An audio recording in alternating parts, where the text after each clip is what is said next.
warahmatullahi wabarakatuh. Perkenalkan, nama saya Sipa Nurul Apwa dengan NPM 101212259 kelas manajemen C7. Di sini saya akan menjelaskan tentang Ma'rifatul Insan, materi pendidikan agama. Ma'rifatul Insan mempunyai dua kata, yaitu ma'rifat dan insal. Ma'rifat yang artinya mengenal, sedangkan insan berarti manusia. Jadi ma'rifatul insan dapat diartikan mengenali diri sendiri. Secara istilah, ma'rifatul insan merupakan suatu proses mengenali dan memahami penciptaan manusia oleh Allah, yang mana manusia merupakan makhluk yang paling sempurna di antara makhluk lainnya. Sehingga ketika seseorang sudah mengenali dirinya sendiri, siapa diri kita, dari mana kita berasal, dan untuk apa kita diciptakan, itu akan membuahkan sebuah hasil, yaitu ketaatan dalam menjalankan amanahnya sebagai manusia. Dan itu menjadi langkah awal untuk mengenali sang penciptanya, yaitu Allah Subhanahu wa Ta'ala. Ma'rifatul insan atau kita mengenal dengan hakikat penciptaan manusia. Definisi manusia itu sendiri bisa dipahami sebagai bahasa bahwa manusia berasal dari kata manu, yaitu dari bahasa Sanskerta, dan mens dari bahasa Latin yang berarti berpikir. Berakal budi atau makhluk yang berakal budi atau mampu menguasai makhluk lain. Secara istilah, manusia dapat diartikan sebuah konsep atau sebuah fakta atau sebuah gagasan dan realitas, sebuah kelompok atau sebuah individu. Manusia adalah salah satu makhluk ciptaan Allah yang memiliki peranan penting dalam kehidupan di muka bumi. Manusia yang dipandang sebagai makhluk yang paling tinggi derajatnya dibandingkan makhluk Allah yang lainnya. Bahkan Allah menyuruh para malaikat untuk bersujud kepada Adam alaihi salam. Pembahasan pertama yaitu asal penciptaan manusia. Dilihat dari asal penciptaannya, manusia tersusun dari unsur bumi dan unsur langit. Unsur bumi karena manusia diciptakan dari tanah. Unsur langit karena setelah proses penciptaan fisiknya yang sempurna, Allah meniupkan ruh kepadanya. Unsur manusia, jika dilihat dari asal penciptanya, manusia tersusun dari unsur bumi dan unsur langit. Berdasarkan fungsi, manusia disimbolkan dengan 3 unsur utama, yaitu hati, akal, dan jasad. Hati atau qalbu pada dasarnya memiliki makna ganda. Ada makna secara syariah dan hakikiyah. Secara syariah, qalbu diartikan sebagai segumpal daging yang mana baik buruknya dan memberi dampak besar terhadap jasad seseorang. Di dalam qalbu terletak al-azmu, tekad, keputusan, niat, dan rencana bersumber dari keyakinan.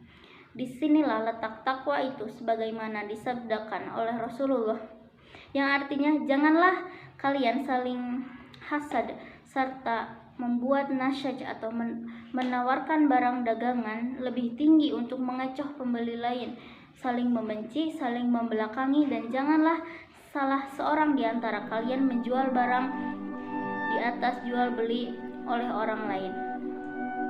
Manusia juga bebas memilih, akan tetapi Allah memberikan kebebasan kepada manusia untuk memilih jalan yang lurus dan taat kepada Allah, atau mau belok ingkar kepada Allah. Dua manusia diberi akal. Di dalam ruh manusia bersemayam pula akal atau al-aqla. Disebutkan pula bahwa tempat al-aqla ini adalah di dalam qalbu atau di dalam hati.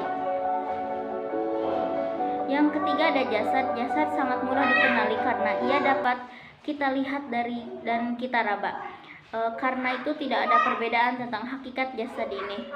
Yang terpenting bagi manusia adalah menggunakan sebagai pelaksana sebagai apa yang telah ditekadkan oleh hati dan direncanakan oleh akal. Tanpa jasad, tekad, dan pengetahuan hanya akan menjadi impian dan teori yang kosong. Yang ketiga, manusia diberi amanah. Amanah berupa pertama ada ibadah. Dalam kehidupan di dunia ini, manusia diberi tugas-tugas seperti beribadah kepada Allah dan taat kepada Allah. Dalam memikul tugas amanah ini, manusia terbagi menjadi 3 golongan. Yang pertama, kaum munafik yang menampilkan dirinya bahwa mereka tidak melaksanakan baik lahir maupun batin, padahal tidak. 2, kaum musyrik yang tidak melaksanakannya sama sekali, baik lahir maupun batin. Yang ketiga, kaum mukmin yang melaksanakannya lahir maupun batin. Yang keempat, ada balasan. Jadi berkenaan dengan 2 amanah yang telah Allah siapkan kepada manusia, juga terdapat balasan apa yang telah mereka perbuat. Mereka yang melakukan amal kebajikan akan memperoleh balasan kebaikan yang setimpal, bahkan pahala yang lebih baik dari apa yang telah mereka kerjakan.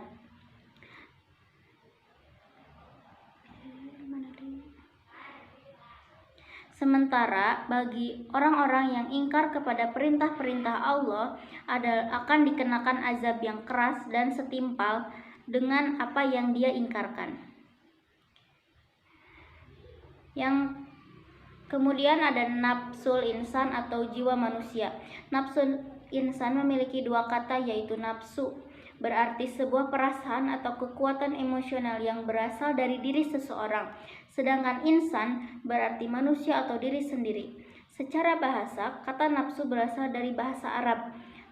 Nafsun atau kata mufrad, jamaknya anfus atau nufusun, dapat diartikan roh atau nyawa dari seseorang, darah, niat orang, dan kehendak atau keinginan atau kecenderungan hati yang kuat. Sedangkan nafsu secara istilah adalah latifah, sesuatu yang lembut pada diri seseorang yang menimbulkan keinginan seseorang atau dorongan-dorongan hati yang kuat untuk memutuskan kebutuhan hidupnya, baik kebutuhan rohani maupun kebutuhan jasmani. Jiwa atau jiwa berasal dari bahasa Sanskerta yang artinya benih kehidupan. Dalam berbagai agama dan filsafat, jiwa adalah bagian yang bukan jasmaniah atau material. Berbagai agama dan filsafat, biasanya jiwa mencakup pikiran dan kepribadian dan sinonim dengan roh dari seseorang. Jiwa dalam bahasa Arab dikenal dengan kata nafs yang merupakan suatu kata yang memiliki banyak arti, sehingga harus dipahami sesuai dengan penggunaannya. Kata nafs dalam Al-Quran memiliki banyak arti, yaitu pertama ada jiwa atau sesuatu yang memiliki eksistensi dan hakikat, terdapat dalam surat Al-Maidah ayat 45. Yang kedua ada nyawa yang menyebabkan adanya kehidupan atau dapat kita lihat pada surat Al-An'am ayat 93. Yang ketiga, suatu sifat pada manusia yang memiliki kecenderungan kepada kebaikan dan kejahatan, terdapat pada surat Al-Maidah ayat 30. Keempat, sifat pada diri sendiri yang berupa perasaan dan indera yang ditinggalkannya ketika ia tertidur, tampak pada Al-Quran surat Az-Zumar ayat 43. Dari beberapa definisi di atas dapat disimpulkan bahwa nafs dalam pandangan Islam adalah diri manusia itu sendiri, nyawa atau roh yang menyebabkan adanya kehidupan, sifat yang mendorong manusia untuk melakukan suatu perbuatan dan perasaan pada diri manusia. Sedangkan dalam pandangan psikoanalisis atau jiwa diartikan sebagai suatu keadaan dalam diri manusia yang terdiri dari kesadaran atau di bawah alam sadarnya dan keadaan tidak sadar dari kedua keadaan.